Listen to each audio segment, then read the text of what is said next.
किसान भाइयों, पश्चिमी उत्तर प्रदेश में गन्ने की खेती एक प्रमुख फसल है। अक्टूबर माह के दूसरे पखवाड़े में या नवंबर माह की शुरुआत में गन्ना पेराई सत्र प्रारंभ हो पाता है।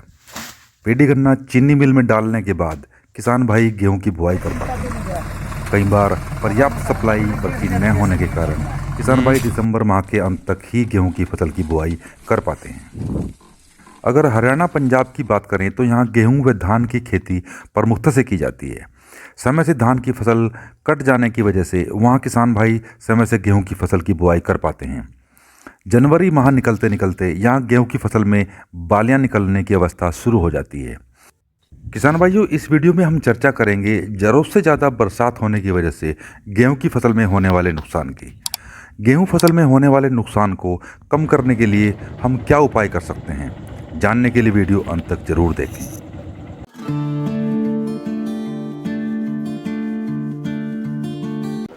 किसान भाइयों नमस्कार, मेरा नाम है देवेंद्र सिंह और आप बने हुए हैं मेरे YouTube चैनल क्रिएटिव देव पर। किसान भाइयों, दिसंबर अंत में या जनवरी माह में होने वाली छिटपुट बरसात गेहूं की फसल के लिए एक वरदान की तरह है। गेहूं की फसल में यह एक खाद का काम करती है, लेकिन यही बरसात अगर ज़रूरत से ज़्यादा हो जाए तो गेहूं की फसल में जल भराव की स्थिति बन जाती है। किसान भाइयों, यहाँ मैं बात कर रहा हूँ अपने क्षेत्र में हजारों एकड़ गेहूं की फसल अत्यधिक बरसात के कारण खराब हो जाने की। इस क्षेत्र में जनवरी माह के प्रथम सप्ताह से फरवरी माह के प्रथम सप्ताह तक रुक रुक कर बरसात होती रही।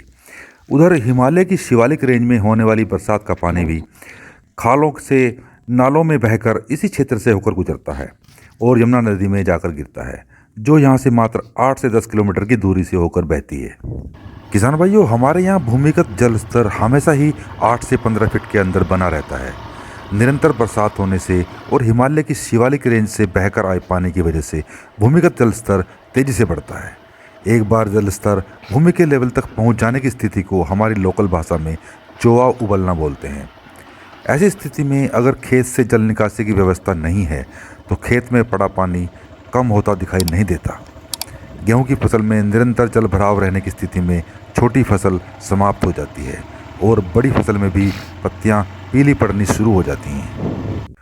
किसान भाइयों, गेहूं की फसल में जल भराव से होने वाले नुकसान को कम करने के उपाय के बारे में अगर बात करें तो सबसे पहले हमें प्रयास करना चाहिए कि फसल में पानी ज़्यादा समय तक अर्थात 4 से 5 दिन से ज़्यादा खड़ा न रहे। हमें पानी दूसरे किसी नीचे वाले खेत में काट देना चाहिए जिसमें गेहूं की फसल नहीं है। किसान भाइयों, जैसा कि मैंने अभी बताया, एक बार चोआ उबलने की स्थिति में किसान के द्वारा किए गए उपाय भी ज़्यादा कारगर साबित नहीं होते हैं। यहाँ किसान ने पंपिंग सेट से खेत का पानी निकालना चाहा। 2 बार 24-24 घंटे पंपिंग सेट चलाने के बाद भी खेत के पानी के स्तर में कोई कमी नहीं आई।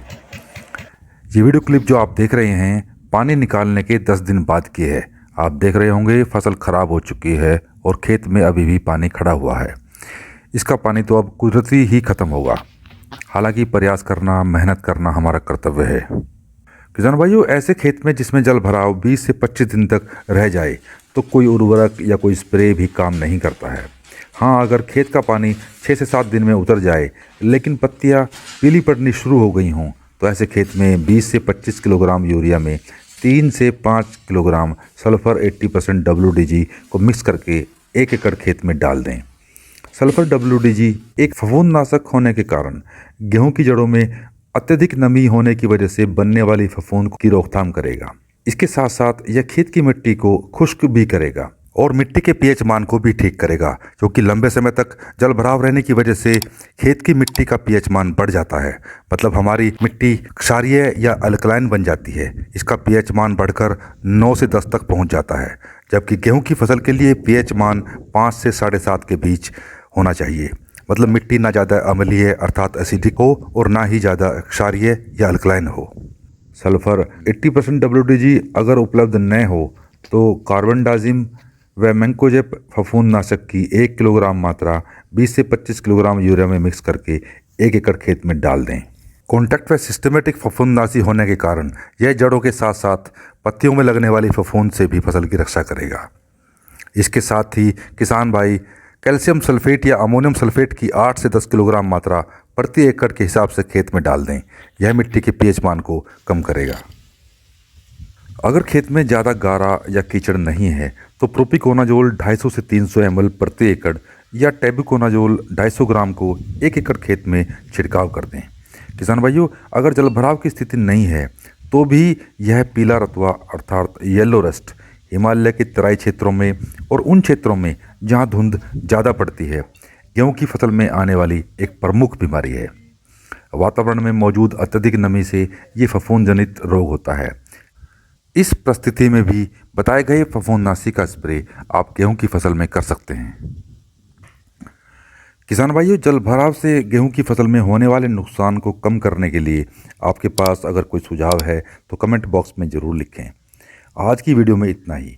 वीडियो अगर आपको अच्छी लगे तो लाइक आइकन को ज़रूर दबाएं, अपने साथियों के साथ इसे शेयर करें।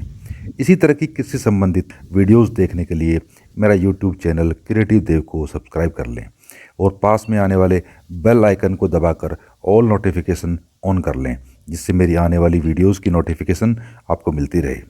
फिर मिलते हैं जानकारी से भरपूर एक नई वीडियो के साथ। तब तक के लिए नमस्कार। जय हिंद, वंदे मातरम।